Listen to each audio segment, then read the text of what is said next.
हरे ओम श्री कृष्णाय वासुदेवाय हरे परमात्मने प्रणतकलेशनाशाय गोविंदाय नमो नमः। मुखं करोति वाचालं पङ्गुलङ्घयते गिरिं यत्कृपातमहं वन्दे परमानन्दं माधवं वसुदेवं सुतं देवं कंसचारुणमर्दनं देवकी परमानन्दं कृष्णं वन्दे जगद्गुरुं।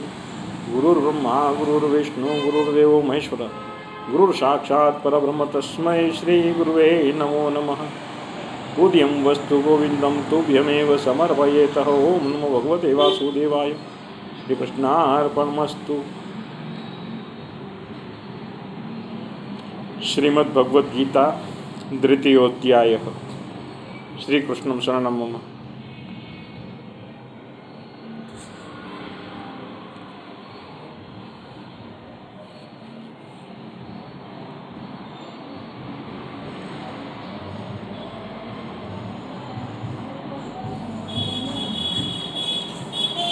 य एनं वेति हन्तारं यस्येनं मन्यते हतम् उभौ तो न विजानीतो नायं हन्ति न हन्यते। जो इस आत्मा को मारने वाला समझता है तथा जो इसको मरा मानता है, वे दोनों ही नहीं जानते, क्योंकि यह आत्मा वास्तव में न तो किसी को मारता है और न किसी के द्वारा मारा जाता है। आत्मा ऐसी चीज है, न हमें अपने कर्म ही मारते। ठीक है, आत्मा न मरता है न मारता है, वो बिल्कुल अलिप्त चीज है। उसके बारे में ठाकुर जी विस्तार से आगे बताएंगे। न जायते प्रियते वा कदाचित् नायं भूत्वा भविता वा न भूयः अजो नित्यं शाश्वतो यं पुराणो न हन्यते हन्यमाने शरीरे। यह आत्मा किसी काल में भी न तो जन्मता है और न मरता ही है, तथा न यह उत्पन्न होकर फिर होने वाला ही है, क्योंकि यह अजन्मा, नित्य, सनातन और पुरातन है। शरीर के मारे जाने पर भी यह नहीं मारा जाता। वेदा विनाशिनं नित्यं य एनमज म व्ययं कथं स पुरुषः पार्थं कम घातयति हन्ति कम। हे पृथा पुत्र अर्जुन, जो पुरुष इस आत्मा को नाश रहित, नित्य, अजन्मा और अव्यय जानता है, वह पुरुष कैसे किसको मरवाता है और कैसे किसको मारता है। मतलब तू अगर युद्ध कर रहा है तो तू सिर्फ शरीर को मारता है, आत्मा को नहीं मारता, क्योंकि पहले भगवान ने समझा दिया कि शरीर नाशवंत है, ये लोग मरेंगे, लेकिन इनके अंदर का जो आत्मा है वो जीवित रहेगा।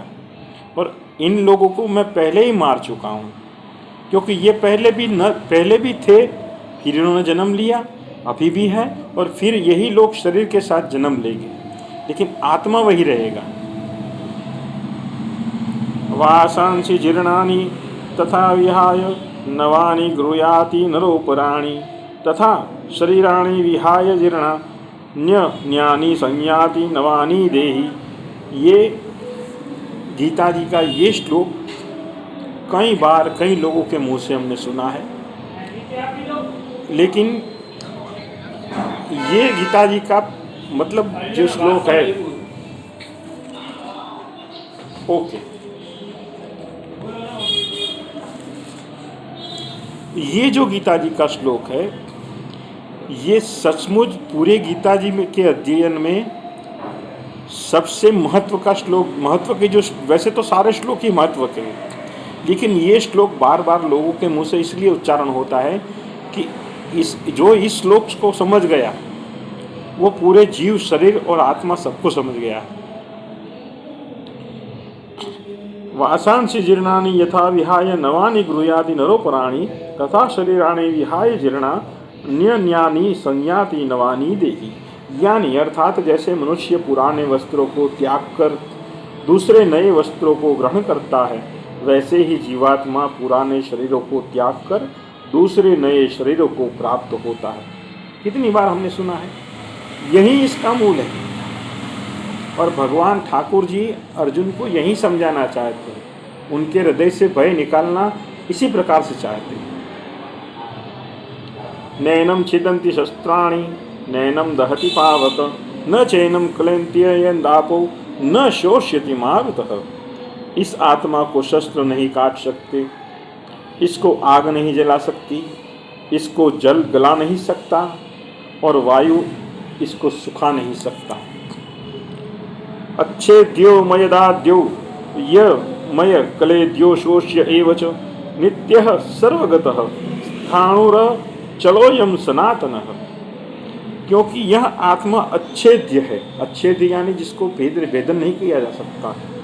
यह आत्मा अद्राह्य यानी उसको कोई गर्मी नहीं लगती। द्राह्य यानी जो द्राह्य लगता है शरीर को, चलने पर हमें जो पीड़ा होती है वो आत्मा को नहीं होती। अक्लेद्य यानी किसी भी शस्त्र से उसका भेदन नहीं हो सकता। और निसंदेह अशोष्य है तथा यह आत्मा नित्य सर्वव्यापी अचल स्थिर रहने वाला और सनातन है। श्री कृष्णाय वासुदेवाय हरिये परमात्मने प्रणतः कलेश नाशाय गोविंदाय नमो नमः।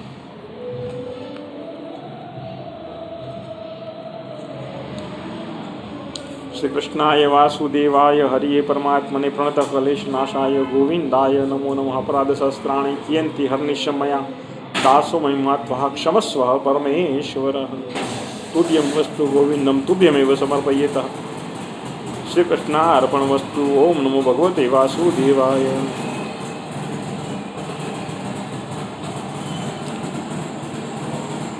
पूरा पठन सुनने के लिए विनंती है और ज्ञानीजन मुनिजन जो यह पठन सुन रहे हैं तो प्रत्यक्ष भाव से आशीर्वाद प्रदान कीजिए, ऐसी आपसे प्रार्थना है। श्री कृष्णार्पणमस्तु। और बोलने में कोई क्षति रही है तो क्षमा कीजिएगा और सूचन कीजिएगा।